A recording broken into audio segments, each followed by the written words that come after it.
Friends, welcome all in chemistry शिक्षा class. मैं doctor Sirvi sir. Continuation में अपन पी ब्लॉक के एमसीक्यू जो जेई नीट प्लस जो बोर्ड सीबीएसई के टर्म 1 के लिए जो इंपॉर्टेंट क्वेश्चंस है उसको अपन प्रैक्टिस कर रहे हैं। और जिन बच्चों ने पी ब्लॉक के वीडियोस नहीं देखे वो जरूर देख लीजिएगा। थ्योरी पूरी याद करने के बाद में आप एमसीक्यूज प्रैक्टिस करेंगे तो आप इजीली उनको करेक्ट कर सकते हैं। तो देखिए, स्टार्ट करते हैं। आज के जो एमसीक्यूज है पी ब्लॉक में वो है क्वेश्चन 1, स्ट्रॉन्ग हीटिंग यानी कि हाई टेम्परेचर अपन को देना है। विच of the following will not, ध्यान रखना बच्चों, ट्रू फॉल्स नॉट यस, इस पे बहुत ध्यान देना है क्योंकि यहां से ऑप्शन चेंज हो जाता है। विल नॉट प्रोड्यूस NO2, इनमें से वो कौन सा रिएजेंट है जो NO2 प्रोड्यूस नहीं करे। मोस्टली जितने भी हैवी मेटल्स विद नाइट्रेट्स होती है वो सारे आपके NO2 प्रोड्यूस करती है। जैसे लेड नाइट्रेट NO2 आएगा, बेरियम नाइट्रेट को हीट करेंगे तो NO2 आएगा, KNO3 जो हीटिंग में वो नहीं देगा, और HG फिर से हैवी मेटल NO2 फॉर्म देगा और HGO बन जाएगा। तो इस तरह से जो C है कि NO2 ये हीटिंग पे NO2 प्रोड्यूस नहीं करता। So the option C is correct. Now question number 2, which of the following reagent, एक रिएजेंट इसमें से चूज करना है, डज नॉट गिव्स, जो O2 नहीं देगा ऑन रिएक्शन विद ओजोन। ध्यान रखिएगा, इसमें अपन को रिएक्शन जो करानी है वो ओजोन से करानी है, यानी कि O3। Option A K2MnO4 potassium manganate with ozone, B option SnCl2 HCl with ozone, C option अगर ओजोन से react FeSO4 H2SO4 with ozone, and D PbS यानी कि लेड सल्फाइड विद ओजोन। तो आपको इसमें से जो चूज करना है वो कौन सा रिएजेंट है जो ओजोन के साथ रिएक्ट नहीं करेगा।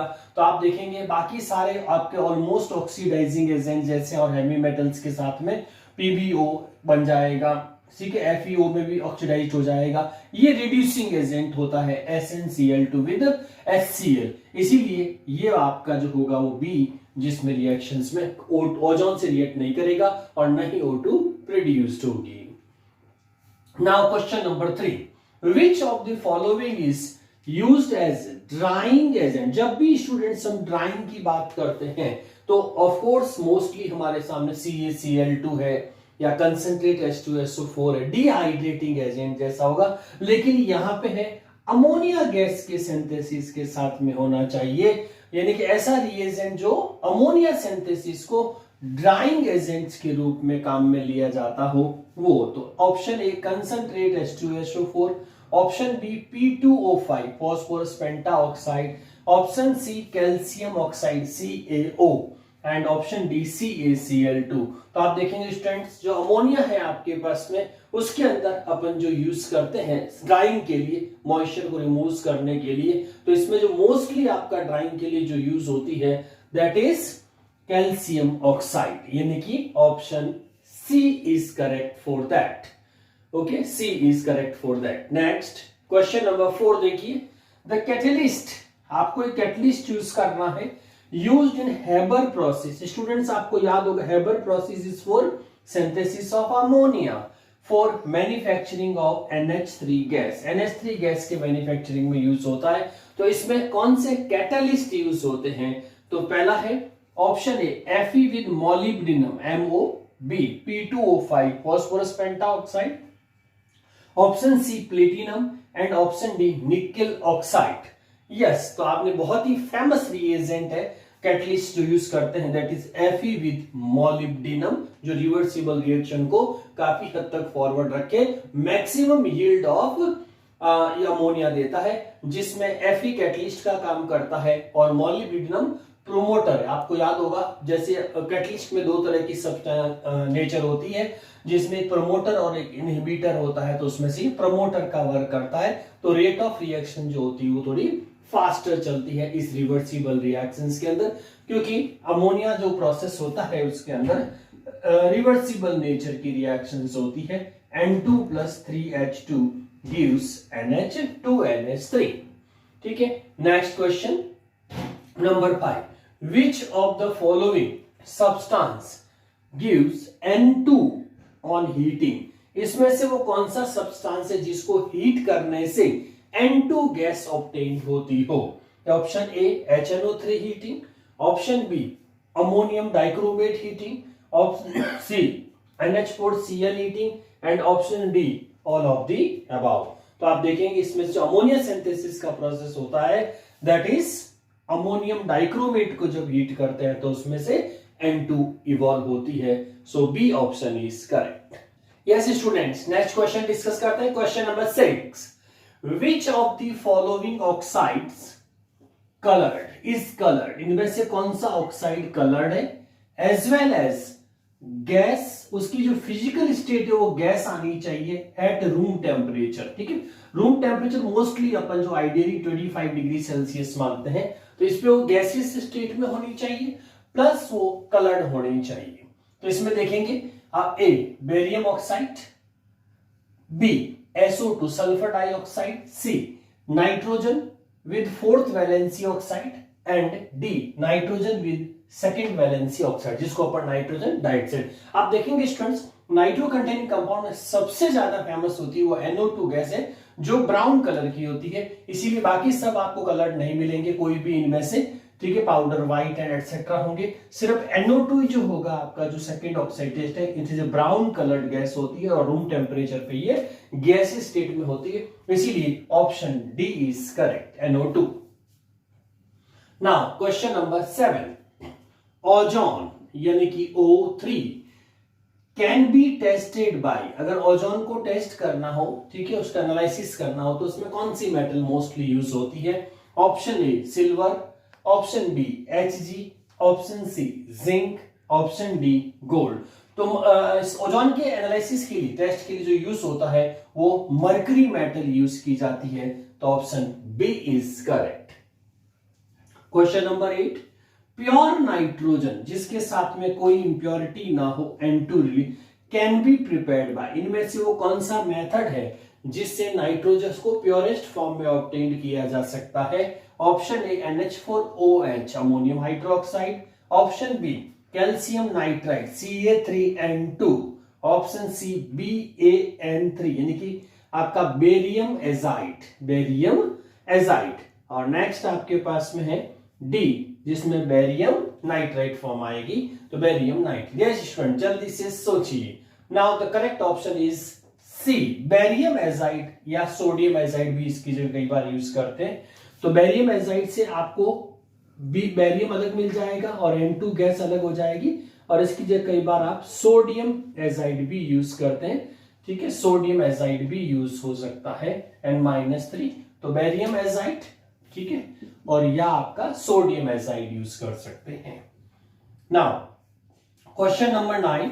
विच of the following is called aqua Fortis? ध्यान रखना स्टूडेंट, कंफ्यूज नहीं होना. एक्वारेजिया अलग होता है, ठीक है, एक्वारेजिया इज टोटली डिफरेंट.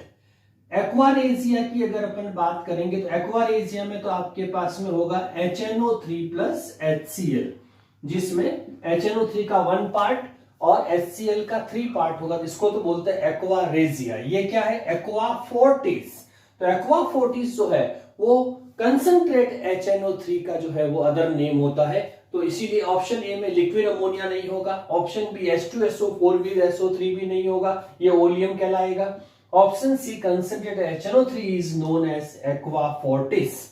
ठीक है, एक्वाफोर्टिस जो ऑलमोस्ट इस टर्म से जिसमें यूज होता है, और dilute solution of H2O2 is also known as not known as aqua fortis. तो एक्वाफोर्टिस सिर्फ कंसंट्रेट HNO3 को बोलेंगे, तो option C is correct. Next question students. The most stable hydrides of group 15. Students group 15 आप देखेंगे तो ग्रुप 15 में सबसे पहले तो कौन कौन से एलिमेंट आते हैं? तो नेपाल, पाक, ऑस्ट्रेलिया सब बिक जाएंगे. हाइड्राइड्स बनाएंगे तो NH3, PH3, ASH3, SbH3 और BiH3. As we proceed from top to bottom, atomic size increase. Atomic size जब आपकी इंक्रीज होती है तो हाइड्राइड्स का बॉन्ड जो है वो वीक होता जाएगा, इसीलिए जो टॉप हाइड्राइड्स होता है वो मोस्ट स्टेबल होता है या मोस्ट थर्मल स्टेबिलिटी शो करता है. सो आप देखेंगे NH3 जो सबसे टॉप पे आ रहा है, second highest stable PH3, then ASH3, then antimony. तो स्टेबिलिटी टॉप टू डाउन जो होगी वो डिक्रीज होती जाएगी, इसीलिए मोस्ट स्टेबल इसमें जो होगा वो ऑप्शन ए यानी कि ammonia. Yes students, next question, question number 11, which of the following is least basic. आपको कुछ कंपाउंड है ऑप्शंस के अंदर, उसमें लीस्ट बेसिक सेलेक्ट करना है, यानी कि एक तरह से हाइड्राइड्स है ग्रुप 15 के।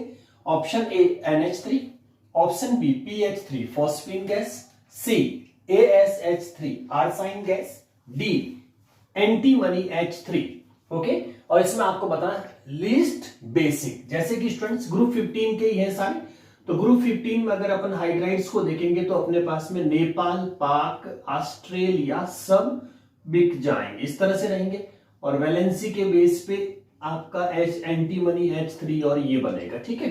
टॉप टू बॉटम जाएंगे तो एटॉमिक साइज आपकी क्या हो रही है, इंक्रीज हो रही है, इसीलिए हाइड्रोजन इजी टू रिलीज हो जाएगा, तो एसिडिक नेचर बढ़ेगी, यानी कि ये वीकेस्ट जो बॉटम होगा, बॉटम की तरफ जो भी होगा वो आपका वीकेस्ट बेस होगा, क्योंकि जो टॉप पे होते हैं वो स्ट्रॉन्गेस्ट बेस होते हैं, स्ट्रॉन्गेस्ट बेस, लॉन पेयर से वो इलेक्ट्रॉन एक्सेप्ट कर लेंगे H+ को, इसीलिए बॉटम की तरफ एसिडिक नेचर ऑफ हाइड्राइड्स ज्यादा होगी तो वो वीकेस्ट बेस हो ही जाएगा। तो आप देखो ऑप्शन बॉटम वाला कौन सा, NH3 PH3 ASH3, तो एंटीमनी लास्ट ऑप्शन अपने पास आता है SbH3, जो टॉप टू डाउन के अंदर सबसे लास्ट में है, तो ये वीकेस्ट बेस हो, क्योंकि ये हाईली एसिडिक है तो वीकेस्ट बेस हो गया। So option D is correct, antimony hydrides. Next question number 12, which of the following compound does not exist. Students, does not exist में जो सबसे इंपॉर्टेंट चीज होती है दो, एक तो होगा कोई भी compound variable oxidation state show नहीं करता, यानी कि 2D और 3D में, जिनके पास 2D एग्जिस्ट नहीं करता हो और 3D एग्जिस्ट करेगा तो ही उसकी वैलेंसी ज्यादा आएगी।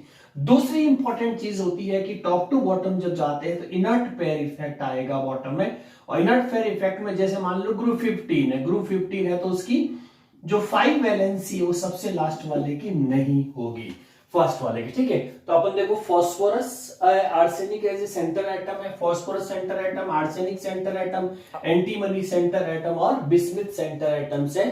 तो इसके अंदर टॉप टू बॉटम अपन जा रहे हैं तो सबसे लास्ट बिस्मिथ आता है, तो bismuth inert pair effect work करेगा, तो ये अपनी पेंटा वैलेंसी शो नहीं कर पाएगा। सिर्फ एक ही कंपाउंड इसका स्टेबल है, वो है BiF5, इसके अलावा कोई भी कंपाउंड इसका स्टेबल नहीं होता, इसीलिए अपन कह सकते हैं BiCl5 does not exist, so option D is correct. Next question है क्वेश्चन नंबर 13, I2 यानी कि iodine react with concentrated HNO3 से रिएक्ट करानी है, तो I2 की रिएक्शन अगर अपन HNO3 से कराते हैं तो what will be the expected answer to form, और ये हिंट में है ना, ऑक्सो एसिड बनेगा, ऑक्सो एसिड्स बनेगा उसी आयोडीन का। तो HiO mono oxygen, HiO2 with di oxygen, HiO3 with tri oxygen और आपका टेट्रा ऑक्सीजन के साथ में कौन सा एसिड जो I2 के साथ बनेगा। तो पी ब्लॉक की वीडियो में जब आप रिएक्शंस देखेंगे बच्चों, जिन बच्चों ने नहीं देखा हो जरूर देख लीजिएगा वीडियो, उसमें सारी रिएक्शंस वीडियो पे अपलोडेड है, आप देखेंगे तो बिल्कुल इजीली आपको इसमें सारी रिएक्शंस के वर्ड पता लग जाएंगे। जितनी भी रिएक्शन से रिलेटेड कोई भी चीज है तो आप वीडियो में जाके देखेंगे, तो मैंने ट्रिक बताया कि कैसे शॉर्ट में सारी याद रखें रिएक्शंस। तो इसमें I2 जब भी HNO3 से रिएक्ट करता है तो इसका जो प्रोडक्ट आता है मेन वो HiO2, यानी कि option B is correct for that, HiO2। Now next question है इसमें 14, the oxides which can't be, ध्यान दीजिएगा, which can't be reducing agent. Reducing agent का मतलब यहां पे अगर अपन ऑप्शन के बेसिस पे देखें तो ऑप्शन ए है SO2 यानी कि sulphur dioxide, option B NO2 nitrogen dioxide, option C CO2 carbon dioxide और option D ClO2 chlorine dioxide form में।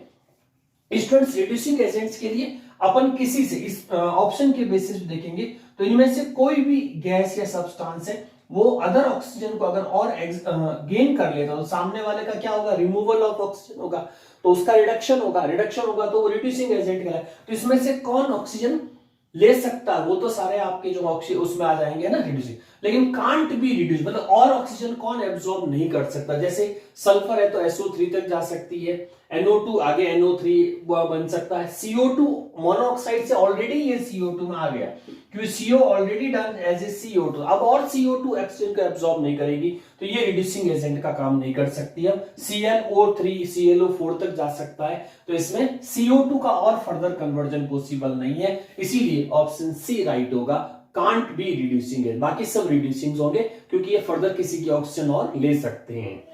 ठीक है, क्वेश्चन नंबर 15 की बात करें, among the following, among the halogens acid, halogen acid मतलब HX के कुछ एग्जांपल्स दे रहे हैं अपन को ऑप्शंस के अंदर।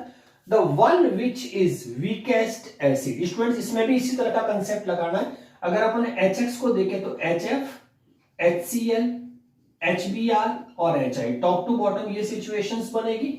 और इसमें हैलोजन एसिड वीकेस्ट बताना है, यानी कि टॉप टू बॉटम जाएंगे तो आपका एटॉमिक साइज इंक्रीज होता जाएगा, easy to release H+, more acidic nature, bottom में हमेशा मोर एसिडिक नेचर होती है, टॉप की तरफ हमेशा वीक एसिडिक नेचर होती है, इसीलिए सबसे टॉप पे HF आता है, तो HF आपका वीकेस्ट हो जाएगा।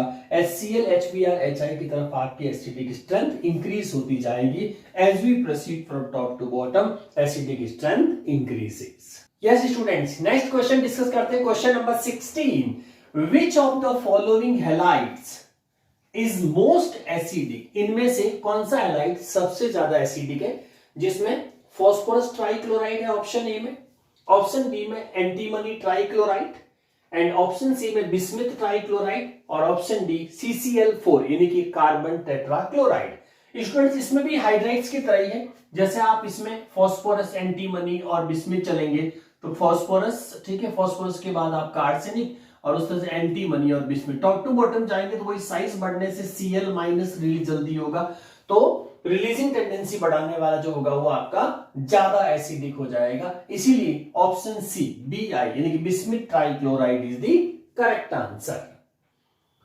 17, inert pair effect exhibit by, इनमें से कौन सा इनर्ट पेयर इफेक्ट शो करेगा, option A lead, option B boron, option C silicon, option D aluminium. Student inert pair effect में अपन क्या कहते हैं, इनर्ट पेयर इफेक्ट में P ब्लॉक में NH2 NP126 में जो NH2 के इलेक्ट्रॉन्स होते हैं वो नियर अबाउट न्यूक्लियस चले जाते हैं, दे आर नॉट पार्टिसिपेटिंग, तो NH2 का जो पेयर ऑफ इलेक्ट्रॉन है वो अपने इलेक्ट्रॉन को एक्साइट नहीं करता है, तो वेरिएबल वैलेंसी कम रह जाती है, तो इसको अपन इनर्ट पेयर इफेक्ट बोलते हैं। और ये टॉप टू बॉटम की टेंडेंसी, बॉटम वाले जो होते हैं वो टेंडेंसी में इनर्ट पेयर इफेक्ट शो करते हैं। तो इसमें आप देखेंगे बोरॉन टॉप का एलिमेंट है, सिलिकॉन भी टॉप का एलिमेंट है, एल्यूमिनियम भी टॉप का एलिमेंट है, तो लेड ही एक ऐसा एलिमेंट है जो बॉटम में आता है कार्बन के, तो आप देखेंगे इसमें आएगा काशी गए संत प्रभु, तो ये आपका लेड हुआ, टिन हुआ यहाँ पे बॉटम की तरफ। तो इनर्ट पेयर इफेक्ट में अपन क्या कहेंगे, the effect in which the NH2 electrons are not participating in chemical reactions, so the higher oxidation state from top to bottom, higher oxidation state stability decreases, तो higher stability कम हो जाएगी। तो जैसे अपने पास में जैसे हायर वैलेंसीज, मान लीजिए अपने पास में लेड +2 भी हो सकता है, लेड प्लस पर भी होल भी हो, लेकिन लेड +2 ज्यादा स्टेबल होता है, तो इसको अपन इनर्ट पेयर इफेक्ट से एक्सप्लेन कर सकते हैं। तो ये भी एक अलग से क्वेश्चन हो सकता है MCQ का। अभी हमारे पास सिर्फ मेटल चूज करनी है, उसमें से एलिमेंट चूज करना है, so the option A is correct, जिसमें लेड आंसर होगा। Question number 18, which of the following oxides, इनके ऑक्सीजन के साथ में जो कंपाउंड बने, इज मोस्ट एसिडिक। स्टूडेंट्स जब हमारे पास में सेम वैलेंसी वाले हो, जैसे ऑप्शन ए में N2O5 है, ऑप्शन बी में P2O5 है, ऑप्शन सी में AS2O5 arsenic, penta oxide, antimony penta, सारी पेंटा ऑक्साइड्स हो, तो जितना टॉप बॉटम की तरफ जाएंगे तो मेटलिक कैरेक्टर बढ़ जाएगा, तो बेसिक कैरेक्टर बढ़ना शुरू हो जाएगा, इसीलिए टॉप ऑक्साइड्स जो होते हैं वो ज्यादा एसिडिक होते हैं रादर देन बॉटम ऑक्साइड्स, इसीलिए सबसे टॉप वाला जो ऑक्साइड होगा इन ऑप्शन के अकॉर्डिंग वो, तो अपन इसमें देखेंगे पीरियोडिक टेबल में आपका नाइट्रोजन हो गया, फिर फास्फोरस आ गया, फिर आर्सेनिक, तो नाइट्रोजन, फास्फोरस, आर्सेनिक और फिर आपका एंटीमनी आ जाएगा। तो इसमें सबसे टॉप पे जो ऑक्सीजन सेम परसेंटेज है, तो दो चीजें इंपॉर्टेंट होती है इसके अंदर, अगर अपने पास सेम टाइप के ऑक्साइड सारे पेंटा ऑक्साइड्स हो तो टॉप वाले ऑक्साइड एसिडिक ज्यादा होंगे, क्योंकि बॉटम की तरफ मेटलिक कैरेक्टर इंक्रीज होना शुरू हो जाए तो बेसिक नेचर इन्वॉल्व हो जाएगी। और दूसरा इंपॉर्टेंट होता है, अगर ऑक्सीजन का कंटेंट अलग अलग आता हो तो परसेंटेज देखते हैं सीधा, जिसके पास हायर ऑक्सीजन परसेंटेज होगा वो ज्यादा एसिडिक, लेकिन यहाँ पे सेम के बेसिस पे फिर अपन ये ग्रुप रूल अप्लाई कर देंगे। सो option A is correct, N2O5 is most acidic among them. Question number 19, the range of oxidation state shown by phosphorus, जो आपका phosphorus एलिमेंट है वो कौन सी रेंज की ऑक्सीडेशन स्टेट से होगी। सबसे पहले ये देखेंगे स्टूडेंट, जो फॉस्फोरस है वो किस में आता है, तो नेपाल, पाक, ऑस्ट्रेलिया, ठीक है, ग्रुप 15 का एलिमेंट है। तो ग्रुप 15 जो होगा तो यहाँ पे पीरियड 2, तो पीरियड 2 में नाइट्रोजन वैरिएंट बैलेंस हो नहीं कर सकती क्योंकि इसका 2D डज नॉट एग्जिस्ट होता है, जबकि फॉस्फोरस होता है पीरियड 3 से आता है तो इसका 2H2 2P3 और जो 3H2 3P3 और 3D0 होता है। तो फॉस्फोरस के पास एक वैलेंसी तो 3 वाली जो और एलिमेंट भी शो करते हैं, और नॉन मेटल है तो माइनस में शो होगी, -3 शो करेगा।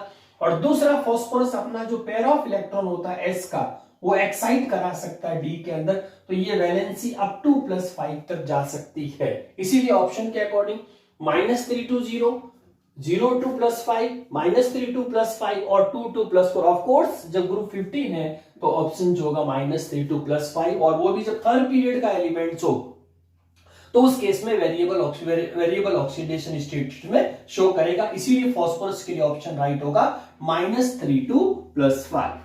नेक्स्ट क्वेश्चन स्टूडेंट्स, SO2 एक रिएक्शन दे रखी है आपको जिसमें सल्फर डाइऑक्साइड की रिएक्शन आपको H2S गैस से करानी है, तो आपको एक प्रोडक्ट मिलेगा A। The product A is, तो इनमें से अमंग में से A कौन सा है, तो जैसे option A H2O plus sulphur बनेगा, ऑप्शन बी H2SO4 बनेगा, ऑप्शन सी H2SO3 यानी कि सल्फ्यूरस एसिड और H2S2O3 यानी कि थायोसल्फेट बनेगा। तो अपन रिएक्शन के देखेंगे, जब आपने पी ब्लॉक की वीडियोस बनाई तो उसमें आप देखेंगे पी ब्लॉक में रिएक्शन देखी थी, तो SO2 गैस जब भी H2 से रिएक्ट करती है तो H2 और वो वाटर कंटेंट आउट हो जाएगा और सल्फर उसमें से आउट हो जाएगी। सो H2O प्लस सल्फर फॉर्म होगा। So option A is correct for this. तो स्टूडेंट्स ये हमारा था term 1 exam plus JEE NEET के लिए एमसीक्यू क्वेश्चन प्रैक्टिस, और हाईएस्ट वेटेज वाला चैप्टर है पी ब्लॉक, इसीलिए इसको ध्यान रखते हुए ज्यादा से ज्यादा एमसीक्यू प्रैक्टिस करें। और जिन बच्चों ने एक्सप्लेनेशन वीडियोस यानी कि थ्योरी के पी ब्लॉक के सारे वीडियोस आपके अवेलेबल है इसी चैनल पे केमिस्ट्री शिक्षा पे, तो आप उनको वॉच करके फिर एमसीक्यू प्रैक्टिस करिएगा और कंटिन्यू आपको वीडियो मिलते रहेंगे। Thank you for joining, like से सब्सक्राइब करिए और कंटेंट पसंद आया तो उसको कंटिन्यू वीडियो को वॉच करते रहिए। Thank you.